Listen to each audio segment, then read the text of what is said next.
Yeah. So the first question is, what was your very first day at DVIP RVAP like? That's such an excellent question.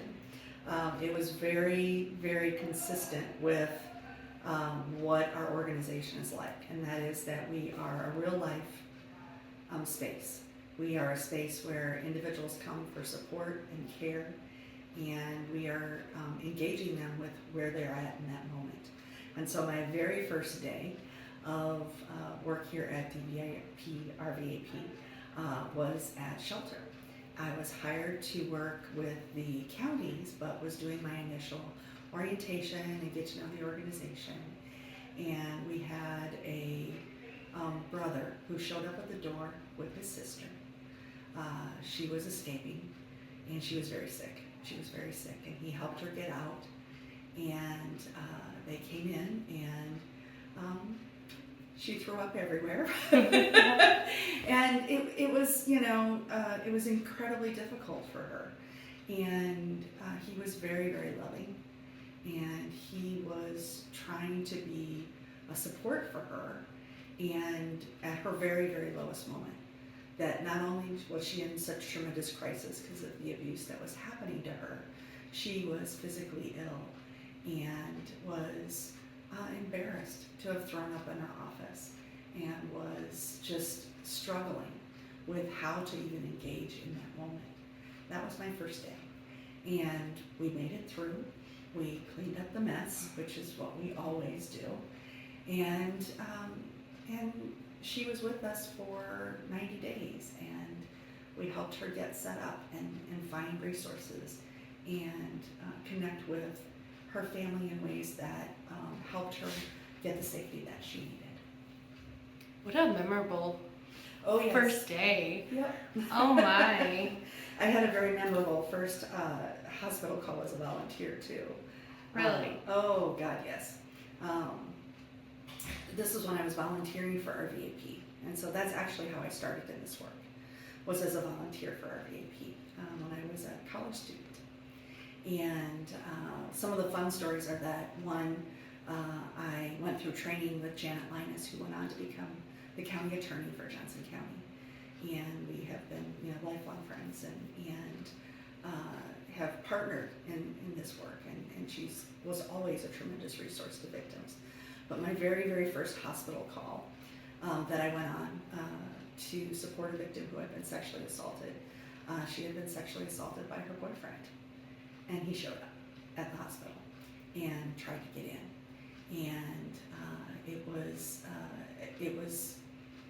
terrifying, but it was also a moment where it solidified for me that I was doing the right thing, and that I was doing the thing that I had the skills to do, and that I had the qualities that could respond to crisis situations with a level head and with information and with support, and meet somebody where they were at without judging them. And that first event taught me a lot. Wow. You're inspiring just listening to you, just so you know that.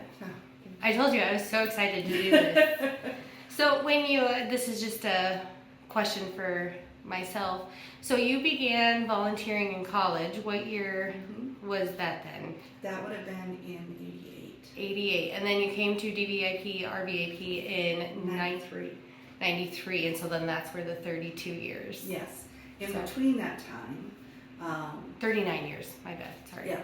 In between that time, I worked with Waypoint, what's now Waypoint. They were the YWCA at that point, and ran the sexual assault program, the volunteer program, and then the sexual assault program there before coming here in 93.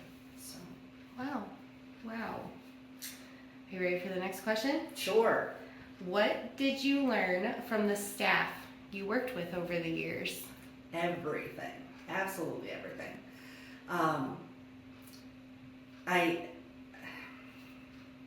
People who know me know that I am a person who believes in the collaboration of minds. More heads make the better answer. I always have, always will. There's this thing that I say that I always say outside. It's like, yeah, I will tell you I'm the executive director, but only because I have to. because the bottom line is that it's always a team. It's always a team. And so for me, what I learned from some just stunning and amazing women was just how to center myself in unconditional and non-judgmental support. What does that actually look like? And what does it mean in our social environment to be totally authentic and have the capacity to act on your own wishes and your own needs and your own knowledge of your own body? And that's what I learned. And I had the opportunity to explore what does our social construct mean? How does it impact victims? And what is it that we really want in this world for not only ourselves, but more importantly for victims who have had their lives ripped apart, and had somebody try to take away their authenticity or try to replace it with their idea of what it should be. So, yeah. Sounds like you've learned a lot. Yes. Yes. I learned everything. Mm-hmm. There's a truth in that this is not something that is or has been taught in schools, to be blunt. This came from the feminist movement. This work and this field of working with and supporting victims came from the feminist world. And so I had to learn everything from women and men who were invested in equality and equitable resources and an understanding of power construct and an understanding of how victims are affected by the social norms and social mores that existed that were many times very, very victim blaming. And so that was something I could only learn from individuals who had been doing this work or who had been part of that movement to end violence, and specifically end violence against women. Wow. There's some truth to that, right? Like I feel like I've learned so much even in the 4 weeks I've been here, and I feel like I have a lifetime to go, right? Yeah. There's like a switch that when you have the opportunity to explore things from a different perspective, and this is true in so many fields. It's not like this is solely about feminism or about anti-violence work. It can be true when you look at a whole series of issues, and there's like a switch that turns, and the kaleidoscope changes, and you get to see things through different eyes and through the eyes of others. And it is so informative and challenging in such a positive way to really look at things from different perspectives and to learn from the experiences of others and to de-center yourself. And that has everything to do with the philosophy of how and why we do the work the way we do, right? Yeah. So. Wow. Thank you.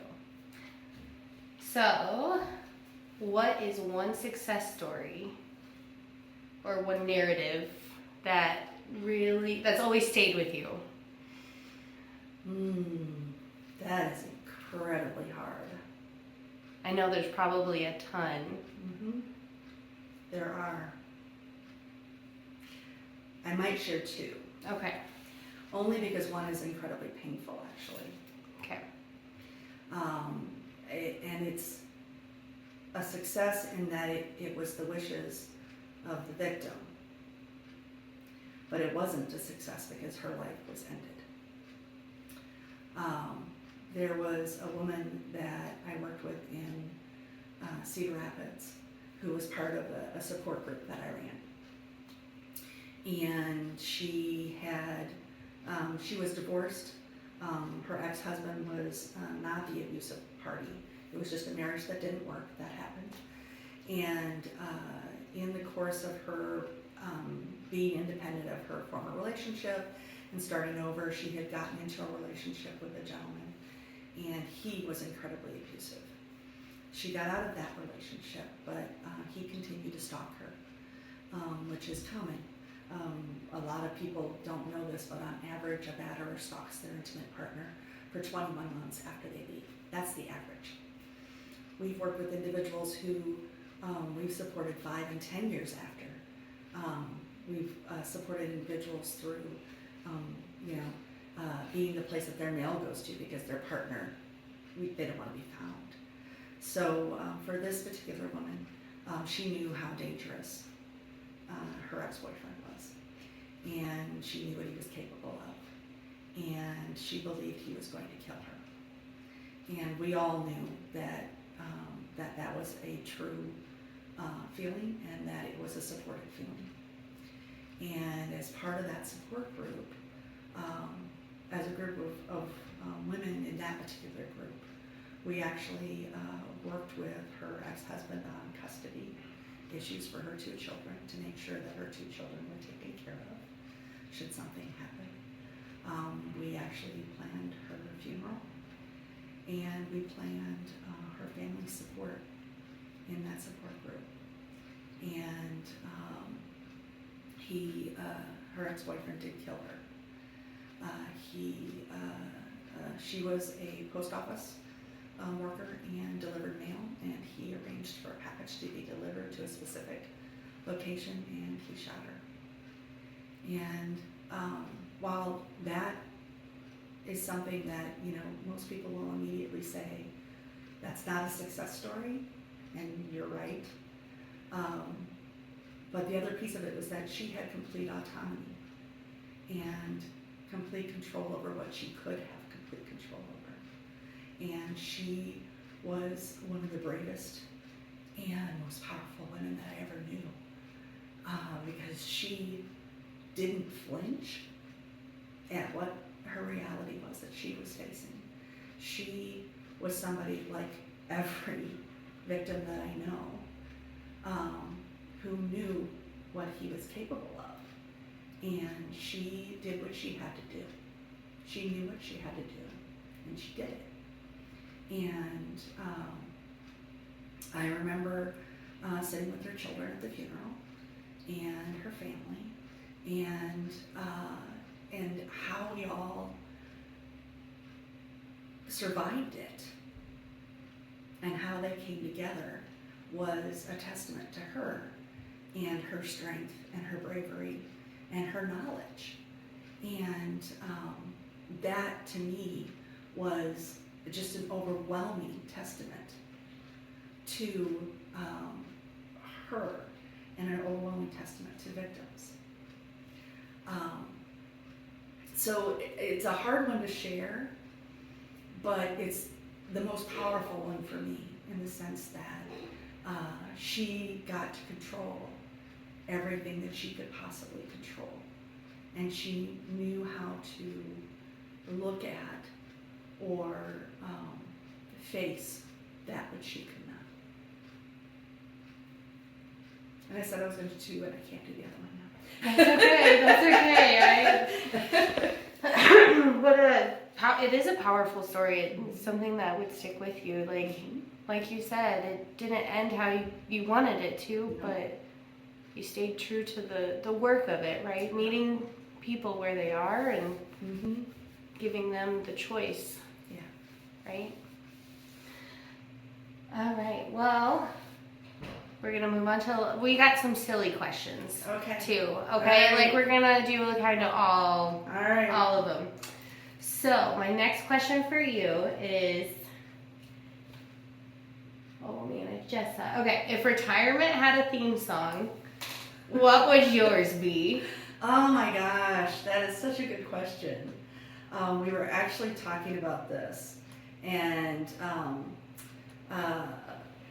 there's the song Highway to Hell, which sounds like it shouldn't be the retirement song, but if you listen to it, just what it talks about in terms of where you're at, and it's like, so what if it's the highway to hell? This is what you got, this is what you're doing, this is who you are, and you're going to do what you're going to do.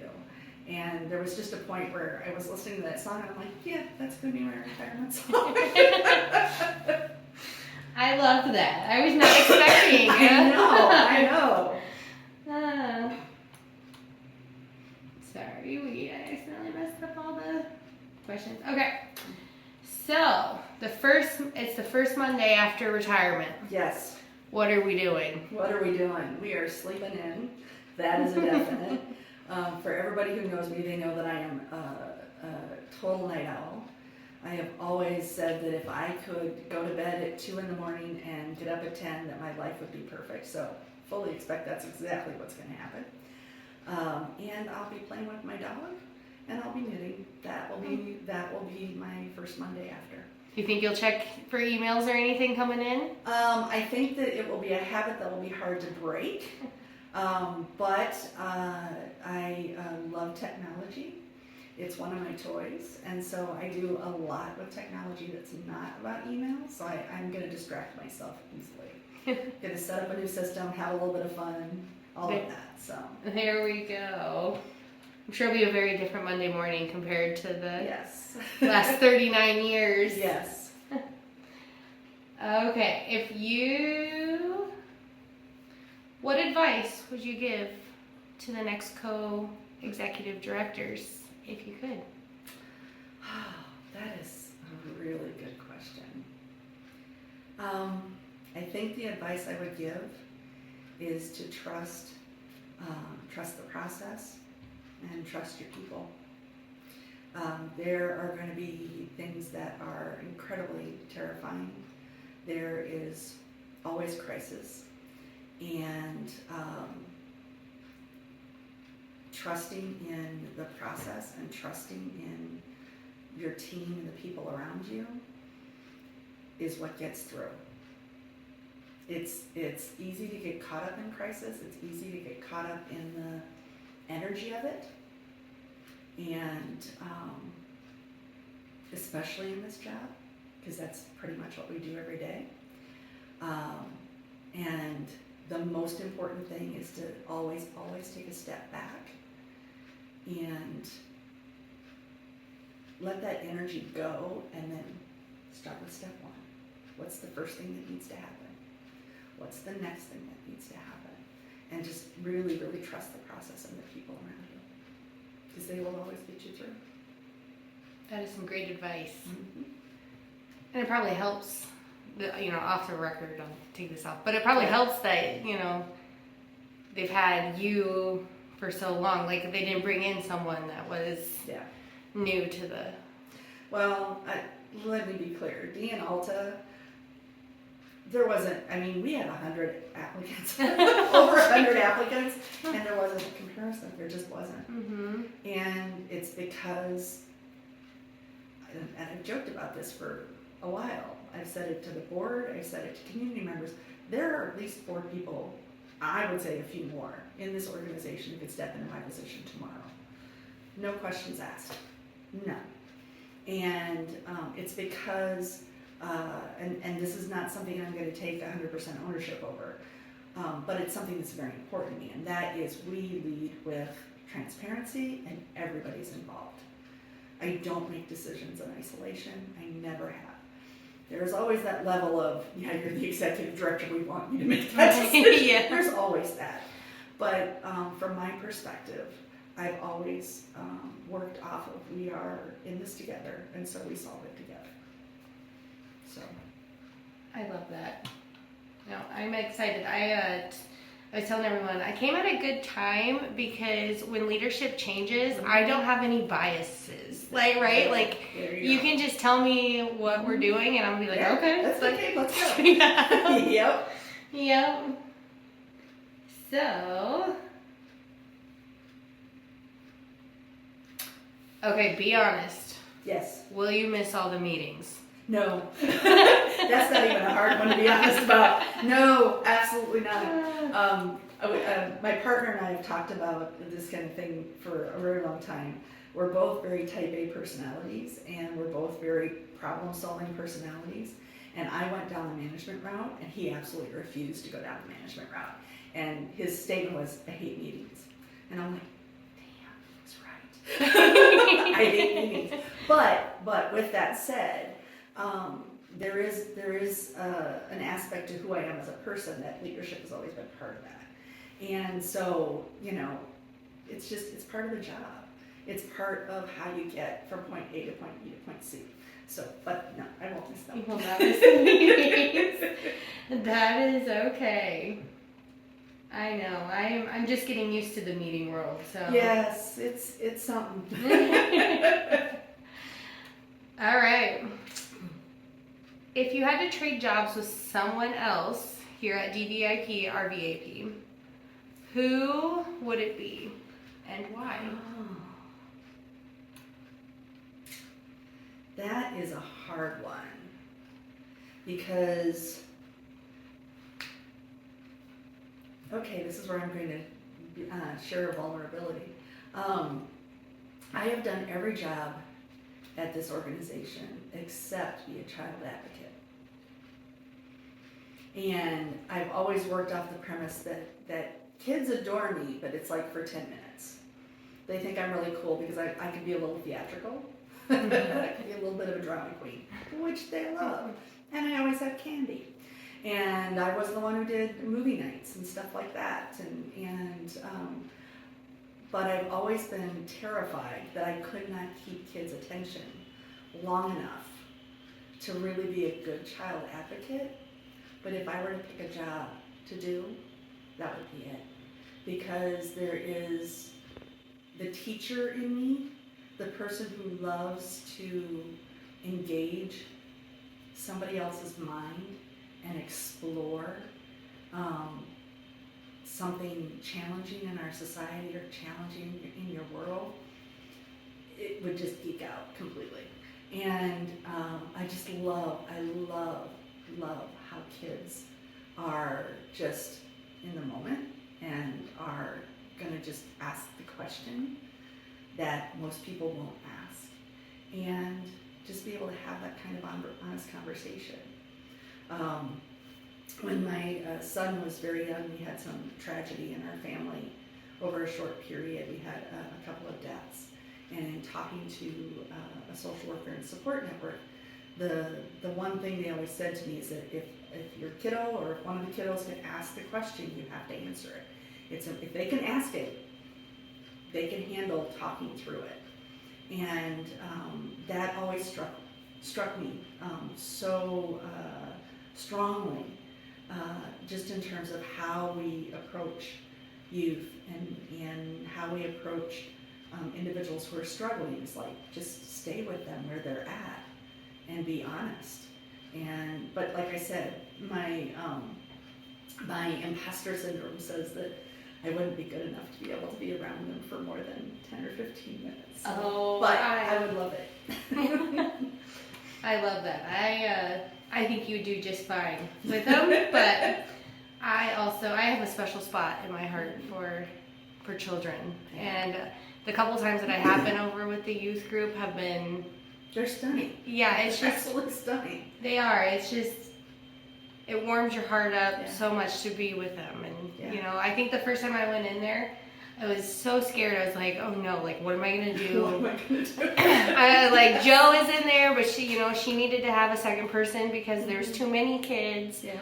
And this little girl just like walked up to me, grabbed my hand, and we just started making bracelets. And I was like, that's just what I need to do right now. This is just what I need to do. And you're going to pay me to do it? Yeah. Okay. Yeah, that works. Let's do that. Everyone gets a loom bracelet.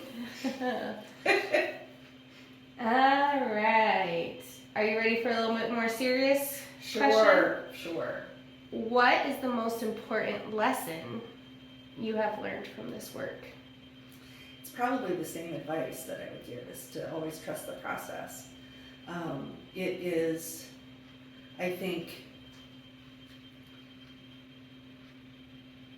really important to hold your emotions, but not let them lead you.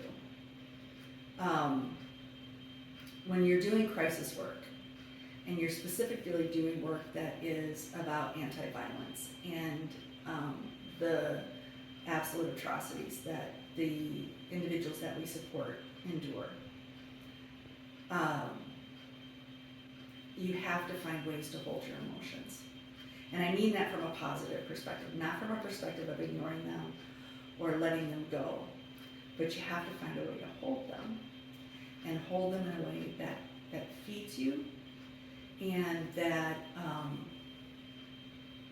keeps you grounded, so that decision making and leadership are about how you move everybody forward based on mission.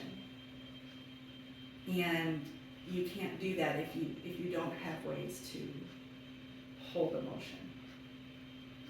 And the advice that I would give to Dee and Alta about, follow the process and trust the people around you. Part of that is also knowing yourself and knowing how you hold all of that and how you take that into account when you're going through that process, so that that process is healthy for the organization and is mission-based. Great answer. You're doing very well, just so you know. If someone was asking me these questions, I would be I wouldn't be so, I don't know, you're good at it. Thank you. Good at it.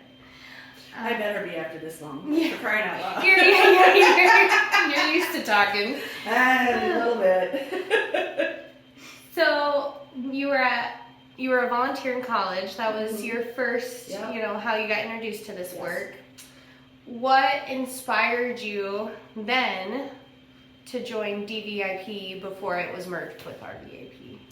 I think the most important reason that I wanted to join DVIP was because it was an independent organization. It was an independent nonprofit. I've been involved with and worked with organizations or umbrella organizations or organizations that were part of a large umbrella. And I knew that impacts mission and your capacity to drive an organization based on mission. So that was one aspect of it. The second aspect is that the philosophy of this organization is incredibly powerful and one that I align with very closely. The way we approach services for victim survivors is so core to how we move forward and how we maintain our organization in the health that it is, because we center everything on their victims' rights, on their beliefs as individuals, and their goals as individuals. And so for me, that combination of it being a independent nonprofit and it being truly victim-centered and its history as a feminist organization meant it was the only place that I wanted to work. And so I knew very, very early on that I wanted to be here. The opportunity came up, and I was really, really lucky in that I wasn't qualified at all when I first applied at DVIP RVAP for the executive director position. That was open at that time in '93. But my cohort at Waypoint also wanted to be here, and she was qualified. So she got the job. We both applied, and the board was like, find a way to hire her too. And so I was very lucky in that way, that the board at that time saw the value in what I had to offer, even though I wasn't qualified at that time for the executive director position. And so, yeah, that's how it came to be. I did not know that. Yeah. That's really cool. So, I mean, I can see it. I can see why they would want to find a role for you. Let's see. Okay, that was that one. All right, we'll do one more question for today. Does that sound good? sounds Because good. then we'll be right at like 30 or so minutes, and I'm sure it's exhausting. I appreciate it. There's just a little on my plate today. That's okay. How about one more question? Nothing new there. Are you thinking, for your last question today, do you want to go a little bit deeper or a little more fun? Oh, I don't care. There's not a big difference. Okay, well, I just picked a random one here. All right. It's a little more fun. How many times did someone say just one more thing before you left the office late?